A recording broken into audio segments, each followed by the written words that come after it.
Hello, my name is Skip, and this is my review of Victoria and Abdul. Um, of course, Victoria and Abdul takes place in the 18th century, where we deal with Queen Victoria, who at this time rules about 80% of the world. And this is during a time where everybody is kind of celebrating her life and celebrating her, and so these two Indian guys are sent to England to present her with a coin, a ceremonial coin.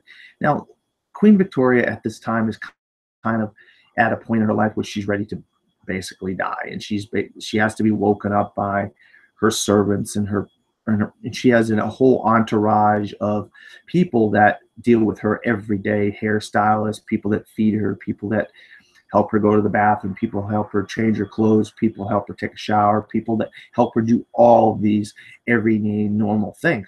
Well, when Abdul and another guy comes to England, they have to, you know, basically present her with this. They say, don't have any eye contact.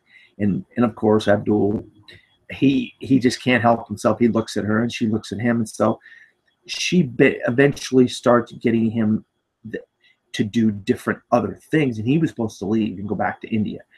And this leads to an unlikely friendship between Queen Victoria and Abdul. Queen Victoria playing for the second time by Dame Judy Dench, and Ali Fuzzle plays Abdul. And this leads to a very unlikely friendship, and he teaches her about, Indian culture and whatnot, like and things like mangoes and things like this. And he kind of basically awakens Queen Victoria during this time. And they had like a 10-year friendship. It doesn't really tell you the time in the film how long they spent together, but this is not something that the servants and the staff of course, the Buckingham Palace want to see.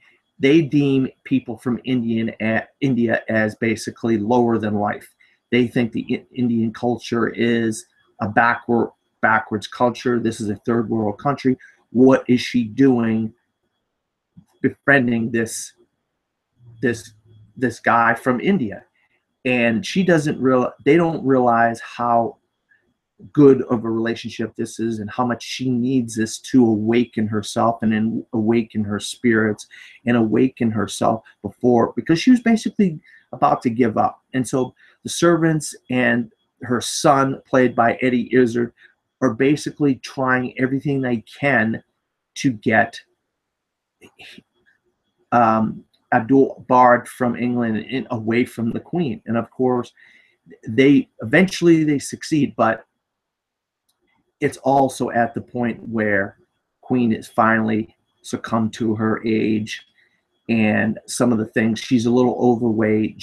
There's a dinner, and she basically goes through some of the things that is going on in her life and the things that are bothering her, and these abnormalities in her body and in her head and so forth. And so eventually she dies, and of course they have to exercise every trace of Abdul from the palace and her life, so he can't have any proof that he had a friendship with Queen Victoria, and that's the sad part of the movie. But the funny part, there's a lot of little comedy jokes and comedy things and a little quips and things going on with the staff, and then with her, and then so there's a little bit of comedy in here in a movie that's basically a kind of a feel-good movie about a unlikely friendship.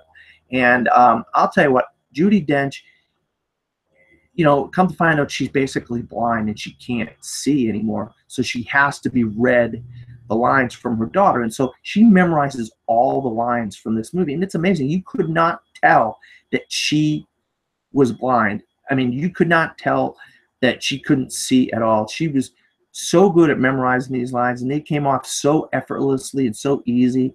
And that's why she's an Oscar winner, and she's a dame, and she's been knighted by the English because she's just such a phenomenal actress. And Mrs. Brown was a great, great film with her. If you haven't seen Mrs. Brown, which she portrays Queen Victoria in the past, 20 years ago, actually. And so this is a nice bookend to Mrs. Brown if you haven't seen Mrs. Brown. And she's also played Queen Elizabeth at one point. So she's used to playing some queens in films. So I give Queen Victoria and Abdul a see it. And if you really want to, all the people out there to say, oh, there's not a lot of original movies. Well, this is an original movie. This is something new. It was based off of some journals and some stuff that was found from a journalist in her vacation home, because they try to erase this entire relationship that these two had, but they found all this evidence about this relationship in her vacation home. And I'm glad they did, because we wouldn't have this movie, we wouldn't have this story today. So that was a great thing that happened in 2010. But that was my review of Victoria and Abdul, and my name is Skip, and talk to you later.